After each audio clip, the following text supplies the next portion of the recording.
Welcome to Tamil Joy. Cricket தொடங்கிய 400 வருட காலமாக சர்வதேச கிரிக்கெட் வரலாற்றில் இப்படி ஒரு சாதனையை செய்த ஒரே அணி என்றால் அது நம்முடைய இந்திய அணிதான். அதாவது இன்றைய போட்டியின் போது இந்திய அணி பேட்டிங் செய்த சமயத்தில் சரியாக 18 ரன்களிலேயே 4 விக்கெட்டுகளை இழந்து அதன் பிறகு அதிலிருந்து மீண்டு வந்து வெற்றியையும் பதிவு செய்தது இந்திய அணி. இப்படி நடப்பது கிரிக்கெட் வரலாற்றிலேயே இது 3வது தடவை. அதாவது ஒரு அணி குறைந்த ரன்களிலேயே 4 விக்கெட்டுகளை இழந்து பிறகு அதிலிருந்து மீண்டு வந்து அந்த போட்டியிலும் வெற்றி பெறுவது என்பது கிரிக்கெட் கோட்பாடுகளின்படி பார்த்தால் இப்படி நடப்பது சாத்தியமற்ற செயலாகும். ஆனால் கடந்த 1983 ஆண்டு ஜிம்பாப்வே அணிக்கு எதிராக விளையாடும் போது நம்முடைய இந்திய அணி வெறும் 9 ரன்களுக்கு 4 விக்கெட்டுகளை இழந்து பிறகு அதிலிருந்து மீண்டு வந்து அந்த போட்டியிலும் வெற்றி பெற்றது. அதன் பிறகு இந்த சம்பவம் 36 ஆண்டுகளுக்கு பிறகு இன்றுதான் இந்திய அணிக்கு நடந்துள்ளது.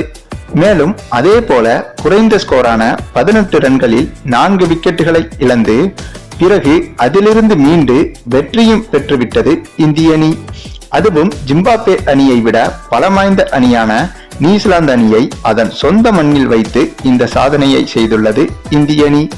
இதில் மற்றொரு அணிகளான ஆஸ்திரேலியா அணி ஒரு முறை 15 ரன்களுக்குள் 4 விக்கெட்டுகளை இழந்து பிறகு அதிலிருந்து மீண்டு வந்து வெஸ்ட் இண்டீஸ் அணியை வீழ்த்தி வெற்றி பெற்றுள்ளது.